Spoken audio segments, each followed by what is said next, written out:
ماہر نفسیات ہیں، میڈیکل اسٹوڈنٹ، فاؤنٹین ہاؤس ہیں،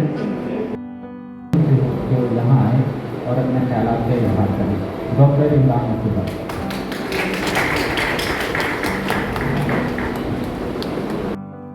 میں ساروں اپنے دوستوں سے اور میرے ساتھ میری پولیس ہیں ان سے ہمیشہ میں نے ریکویسٹ کی ہے کہ اس کو یاد کریں اور اس کی طرح کریں.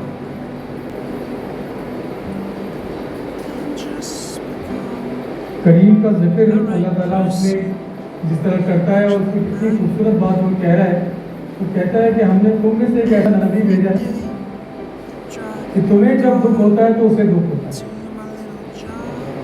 اب آپ ذرا سوچیں اس بات کہ کوئی ہے کہ تمہارے جب تمہیں تکلیف پہنچتی ہے تو ذرا یہ سوچے تو یہ بات تو ماؤں کے لیے کہی جاتی ہے یا اللہ کے لیے کہی جاتی ہے، لیکن کریم کا ذکر کون کر رہا ہے؟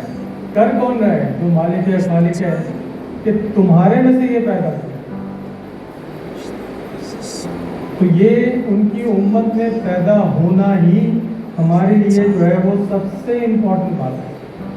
اچھا مجھے زیادہ لمبی چوڑی بات نہیں کروں گا کیونکہ کافی لمبا پروگرام بھی ہو گیا. ہماری محترمہ تسلیم جعفری صاحبہ کی کتابوں کی اناگریشن اور اس میں کریم کا ذکر صلی اللہ علیہ وسلم اور شعیب بھائی کی محبت فاؤنٹین ہاؤس سے اور فاؤنٹین ہاؤس کے مریضوں سے اور فاؤنٹین ہاؤس کے اسٹاف سے اور ساری جتنے بھی سینئر صحافی حضرات رائٹرز حضرات یہاں موجود ہیں ان کی محبت جو آئے. یہ تاج جو ہے نا کبھی سوچیں اس تاج کے بارے میں جو آپ کے سر پہ. اچھا مجھے یہ خیال اس وقت آیا کہ جب میں نبی پاک صلی اللہ علیہ وسلم کے روضے پہ حاضری میں نے دی اور میں کئی دفعہ جاتا تھا تو مجھے یہ خیال آتا تھا وہاں بیٹھ کے کہ اس جگہ کی امپورٹنس کے بارے میں مجھے کچھ پتہ چلے. تو ایک مجھے ہماری حیثیت جن اور انس سے زیادہ ہماری حیثیت تو اللہ نے ہماری پوزیشن کتنی بڑی بنائی ہے.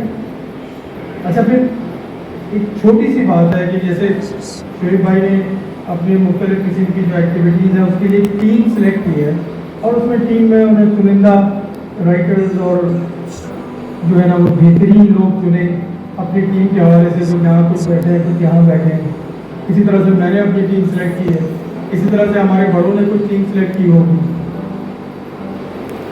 تو کیا کریم آقا نے ہمیں سلیکٹ کیا اس ٹیم کے لیے؟ میں کئی دفعہ یہ سوچتا ہوں کہ کیا سلیکشن ان کے تھرو ہوئی؟ نہیں تو دوسرے 1,20,000 25,000 انبیاء کرام آئے اور ان کی امت میں کیوں پیدا نہیں ہو گئے؟ تو اگر ان کی سلیکشن ہے تو یہ کتنا بڑا اعزاز ہے. اور جب یہ اتنا بڑا اعزاز ہے تو یہ تاج ہمارے سر پہ تو پھر ذمہ داری بھی اتنی بڑی. تو مجھے یہ خیال آیا کہ یہ ذمہ داری جب اتنی بڑی ہے تو پھر ہمارا عمل کیسا ہونا چاہیے. تو پھر اللہ تعالیٰ کا بہت احسان ہے اور اللہ تعالیٰ کا بہت شکر گزاری اس بات میں کہ اللہ نے ایسے لوگوں کے لیے ہمیں سلیکٹ کر لیا اور فاؤنٹین ہاؤس کو خاص کر کہ جو بالکل اللہ کے نزدیک ہو اور خاص لوگ ہیں اور خاص اور جن لوگوں کو تجربہ ہے سائیکیٹری کے امراض میں مبتلا لوگوں کے ساتھ رہنے کا یا ان کے رشتہ داروں میں یا ان کے دوستوں میں یا ان کی فیملی میں کوئی سائیکیٹری کا مرض ہے کہ یہ کتنے خاص لوگ ہیں تو ان کا خیال رکھنے کے لیے ہمیں چن لیا. تو یہ اس سے بڑا تاج تو ہے ہی کوئی. تو میں بہت شکر گزار اس معاملے میں کہ آج کا دن بھی ہمیں کریم آقا صلی اللہ علیہ وسلم کا ذکر غیب کرنے کا جو ہے وہ موقع ملا اور ہم نے اسی سلسلے میں مجھے اندازہ نہیں ہے کہ سر جو بھائی دوسرے لوگ ہیں انہوں نے سیرت النبی پاک صلی اللہ علیہ وسلم پہ جو ہم نے ایک ڈپارٹمنٹ بنایا اس کو وزٹ کیا. آپ لوگوں نے وزٹ کیا؟ اچھا وہ ڈپارٹمنٹ آپ سے دیکھے ہی نہیں بلکہ وہی اصل چیز دکھانے کی ہے کہ نبی پاک صلی اللہ علیہ وسلم کی ذات مبارک پہ ہم نے کیونکہ میں اور میری ٹیم یہ سمجھتی ہے کہ نبی پاک صلی اللہ علیہ وسلم کی جو ذات مبارک ہے اور ان کا جو بیہیویئر ہے. دیکھیے آپ سارے اساتذہ کرام یہاں پہ جو بیٹھے ہیں، جو رائٹر حضرات بیٹھے ہیں، جو علماء کرام بیٹھے ہیں، جو اساتذہ کرام بیٹھے ہیں، تو میرے سے نالج میں کہیں زیادہ رہا. لیکن میں صرف ایک بات آپ سے شیئر کرنا چاہتا ہوں اور اس کی پریکٹیکل بات یہاں پہ موجود ہے. اس وقت دنیا کی آبادی جو ہے وہ 8 ارب ہے اور اس میں تقریباً 2 ارب لوگ جو ہے وہ مسلمان ہیں. اچھا کیا یہ 2 ارب لوگ اس کا مطلب کیا ہو کہ ہر 4 میں سے ایک آدمی، ہر 4 میں سے ایک آدمی جو ہے وہ مسلمان ہے، کیا کریم آقا صلی اللہ علیہ وسلم کو دیکھا؟ ہم نے دیکھا مرنے کے بعد جو ہے وہ قبر میں کیا ہوگا اور جنت میں کیا ہوگا، دیکھا ہے؟ ان کے ایک عمل کے حساب کو، ان کی باتوں پہ عمل کر کے 2 ارب لوگ مسلمان ہیں. یہ وہ بیہیویئر ہے کہ جس کا نتیجہ ہے کہ آج 2 ارب مسلمان ہیں. اچھا، کیا ان کے ایک بیہیویئر پہ آپ عمل کر سکتے ہیں تو معاشرہ بدل جائے گا؟ کیا ہم ان کی ایک سنت پہ عمل کرتے ہیں تو معاشرہ بدل جاتا ہے؟ ایک حدیث سنا کے میں بات کو ختم کر دوں گا. نبی پاک صلی اللہ علیہ وسلم کے پاس ایک صحابی جو ہے نا وہ آئے، تو جو ہے وہ صحن میں بیٹھے ہیں اور دعا کر رہے ہیں، بات چیت وہاں پہ ہو رہی ہے. تو ایک صحابی دوڑتے ہوئے آتے ہیں، کہتے ہیں نبی پاک صلی اللہ علیہ وسلم میرا بچہ جو ہے نا وہ کھو گیا ہے، دعا کیجیے. ابھی بات انہوں نے کہی ہے، ان کے منہ سے نکلی ہے، آپ نے ہاتھ بڑھانے لگے کہ دوسرے صحابی نے ان سے کہا کہ کریم آقا مجھے پتا ہے کہ ان کا بچہ جو ہے وہ کہاں پر ہے. تو وہ صحابی جو تھے وہ پلٹے اور واپس دوڑنے لگے. تو کریم آقا نے ان کو آواز دے کے بلایا، تو بڑی بے چینی کے حالت میں واپس آئے، جیسے ایک نارمل سا بیہیویئر ہے کہ اگر کسی کا بچہ کھو جائے اور وہ مل جائے تو کتنی بڑی بات ہے. ابھی وہ سانحہ ٹی وی پہ چل رہا ہے آج کل جو ہوا ہے سوات میں، تو ذرا اس کو دیکھتے ہی آدمی کے جذبات کہاں چلے جاتے ہیں. تو بڑی بے چینی کے عالم میں آپ کے پاس آتے ہیں اور آپ کہتے ہیں میری بات سن کے جاؤ. تو آپ ان کی کیفیت جانیں.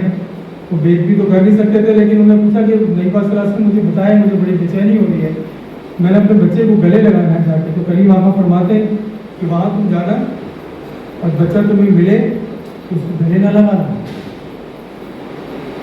تو وہ پھر پریشان ہوتے ہیں. وہ کہتے ہیں کہ بھائی نبی پاک صلی اللہ علیہ وسلم مجھے بتائیں، میں اتنی دیر سے اس کو ڈھونڈ رہا ہوں، مجھے مل گیا ہے، تو میں اس کو گلے کیوں نہ لگاؤں؟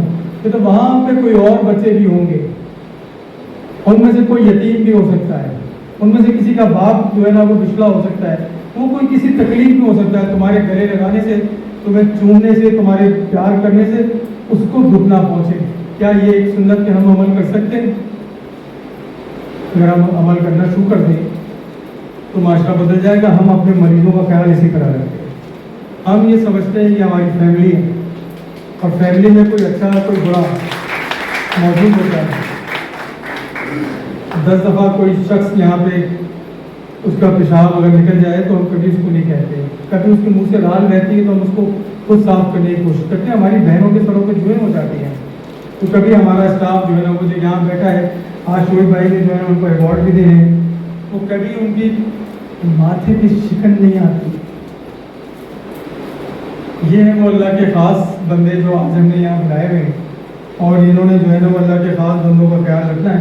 تو میں بہت مشکور شعیب بھائی کا اور آپ ساری ٹیم کا، اور جو حضرات یہاں پہ آئے، خاص طور پہ میری بہن تسنیم جعفری جنہوں نے ہمیشہ بہت شاندار کتابیں لکھی ہیں، اور ان کا لسٹ کافی بڑی ہو چکی ہے.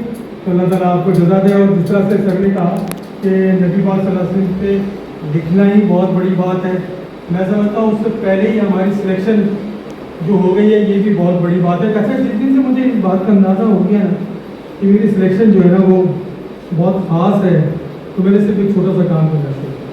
اور میں یہ ریکویسٹ کرتا ہوں آپ سب سے کہ آپ بھی وہ شروع کر دیں. میں نے 2 رکعت شکرانہ صرف اس بات کا ادا کرنا چاہیے کہ میں کریم آقا صلی اللہ علیہ وسلم کی امت میں پیدا ہوں. اس سے بڑی سعادت تو میں سمجھتا ہی نہیں ہوں کہ کبھی ہو سکتی ہے کسی کے لیے. تو sir thank you very much کہ آپ بھی ماشاء اللہ اتنا. آج کے ہمارے ہوسٹ ہیں میجر صاحب نے جو ہے نا وہ ہم نے آپس میں ملنے کرنے کی ضرورت ہے. تو فاؤنٹین ہاؤس پہ کوئی اس کا بوجھ نہ ہو، کیونکہ فاؤنٹین ہاؤس جو ہے وہ لوگوں کی مدد سے چلتا ہے، جس کا بجٹ 60 کروڑ روپے ہے، اور 60 کروڑ ہم جمع کرتے ہیں، ہم لوگوں سے مانگتے ہیں. یہ ساؤتھ ایشیا میں دنیا کا جو ہے وہ آپ کہتے ہی ہیں کہ دنیا کا سب سے بڑا اسپتال ہے کہ جو لوگوں کی مدد سے چلتا ہے جہاں آپ بیٹھے ہیں. کیونکہ آپ اس طرح کے ہاسپٹل میں ختم ہوتے جا رہے ہیں، لوگ افورڈ ہی نہیں کر سکتے. تو میں نبی پاک صلی اللہ علیہ وسلم کی ذات مبارک پہ بنایا ہوا سیرت، نبی پاک صلی اللہ علیہ وسلم کی سیرت میں جو ڈپارٹمنٹ کو ضرور سے دیکھیں، ہم وہاں پہ ریسرچ کر رہے ہیں کہ کریم آقا کا بیہیویئر جو ہے اس نے کیسے چینج کیا ہے معاشرے میں. اپنے بچوں کو اپنی کتابوں میں سر ضرور ذکر کریں. ان کے بیہیویئرس کی وجہ سے آج معاشرہ کہاں جو ہے نا 2 ارب مسلمان آسان بات نہیں ہے. تو تو کہنے کا مقصد یہ وہ بیہیویئر ہے کہ جس پہ ہم سب کو بات کرنی چاہیے. ہم جب تک ہم خود اون اپنے کپڑوں کو، اپنے ملک کو، اپنے رشتہ داروں کو، اپنے دوستوں کو خود نہیں اون کریں گے، دوسرا کوئی اون نہیں کرے گا. تو میری ریکویسٹ ہے کہ آپ یہ کرتے رہیں، اور آپ بڑے لوگ ہیں جو یہ کام کر رہے ہیں، لکھنے والے ہیں. تو تھینک یو ویری مچ.